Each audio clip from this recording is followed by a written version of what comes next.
नमस्कार, मैं हूं कपिल और आप देख रहे हैं वहमी ज्ञान सेतु। एक ऐसा ब्रिज जो जोड़ेगा आपको ज्ञान के हर उस एक किनारे से जो जरूरी है एक जागरूक नागरिक बनने के लिए।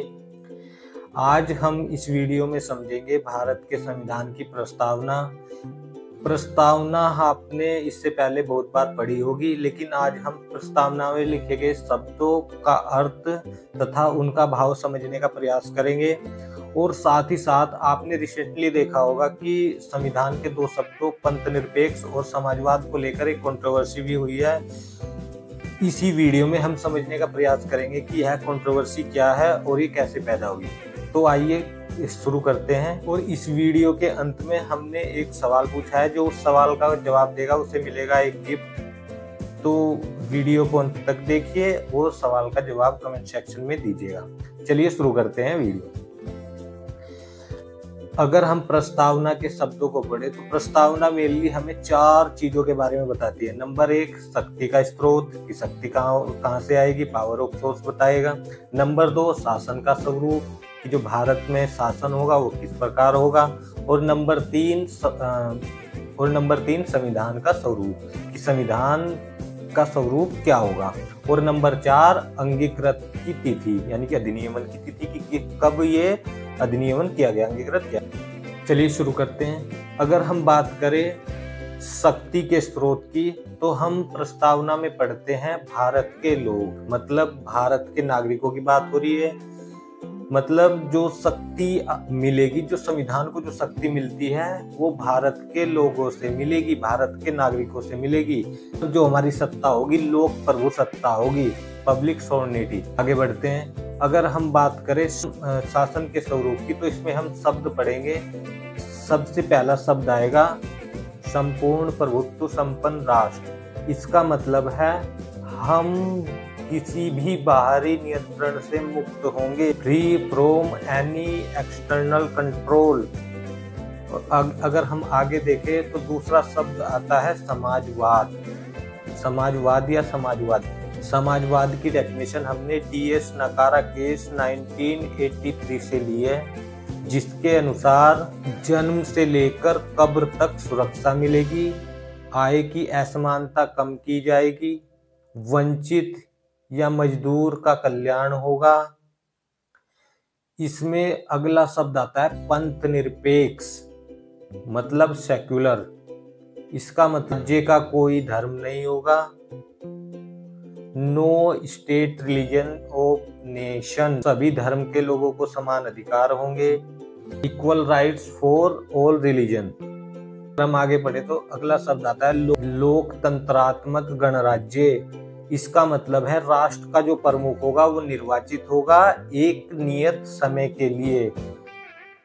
जैसा आप सभी जानते हैं कि जो हमारे प्रधानमंत्री वो निर्वाचित होते हैं और 5 साल के लिए होते हैं। लोकतंत्र के लिए आप सबने जरूर सुना होगा अब्राहम लिंकन की एक फेमस कोट है कि जनता का, जनता के द्वारा, जनता के लिए शासन।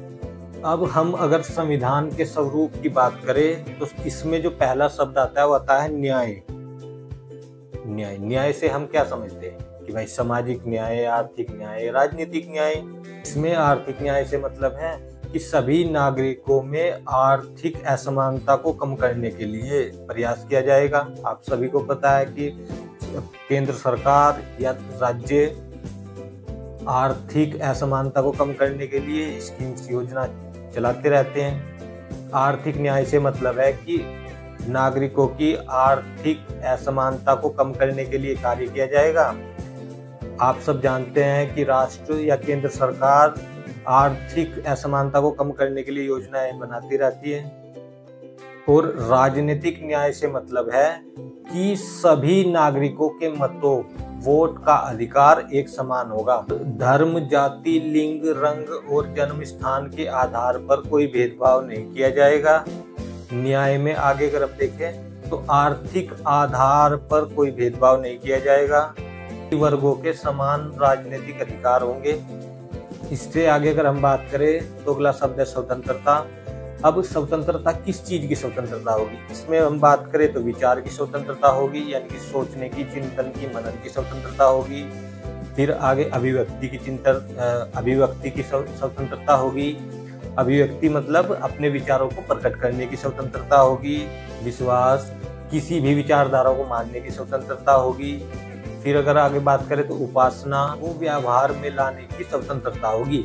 इसका मतलब आप अपने धर्म के अनुसार कैसे भी उपासना कर सकते हैं। उपासना मतलब पूजा या ऐसे कर्मकांड जो धर्मों के आधार पर होते हैं, जो धर्मों में किए जाते हैं। समता या समानता, इसका मतलब है समान परिस्थिति में समान व्यवहार किया जाएगा।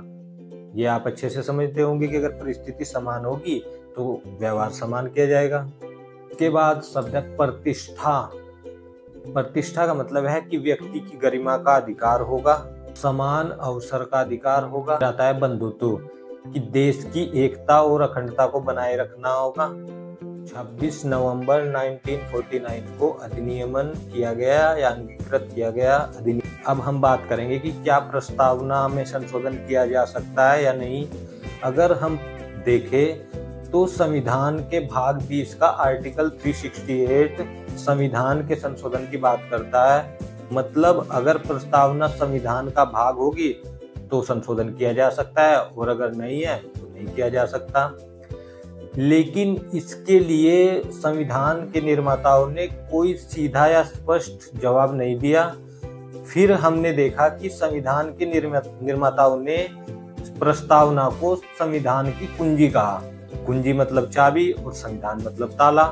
तो इसका मतलब है कि प्रस्तावना और संविधान दोनों अलग अलग है, क्योंकि ताला और चाबी तो दोनों अलग अलग होते हैं। फिर आया एक सुप्रीम कोर्ट का केस जिसे केशवानंद भारतीवाद 1973 के नाम से जाना जाता है। इसमें बताया गया कि प्रस्तावना संविधान का अंग है, इसमें संशोधन किया जा सकता है लेकिन मूल ढांचा नहीं बदलना चाहिए। 1976 में 42वां संविधान संशोधन हुआ, जिसमें संविधान की प्रस्तावना में संशोधन करके उसमें 3 शब्द जोड़ दिए गए। नंबर 1 पंथनिरपेक्ष, नंबर 2 समाजवाद और नंबर 3 अखंडता। और सरकार ने ये कहा कि ये भाव संविधान में पहले से है, इसलिए ये शब्द प्रस्तावना में होने चाहिए। अब एक बात आपको यहाँ पर जाननी चाहिए कि प्रस्तावना परिवर्तनीय नहीं है, मतलब न्यायालय द्वारा इसे लागू नहीं कराया जा सकता। अब अगर हम बात करें कंट्रोवर्सी की, कल ये कंट्रोवर्सी चल रही है कि समाजवाद और पंथनिरपेक्ष ये 2 शब्द गलत प्रस्तावना में जोड़े गए और इन्हें हटा देना चाहिए। मैंने आपको इनका मतलब और ये कैसे प्रस्तावना में आए दोनों बता दिए। तो अब आप बताइए आपके अनुसार क्या ये शब्द प्रस्तावना में रहने चाहिए या इन्हें हटा देना। आप इसके बारे में क्या सोचते हैं? जिसका जवाब सबसे अच्छा होगा उसे मिलेगा एक गिफ्ट हैम्पर। तो जल्दी कमेंट कीजिए। धन्यवाद।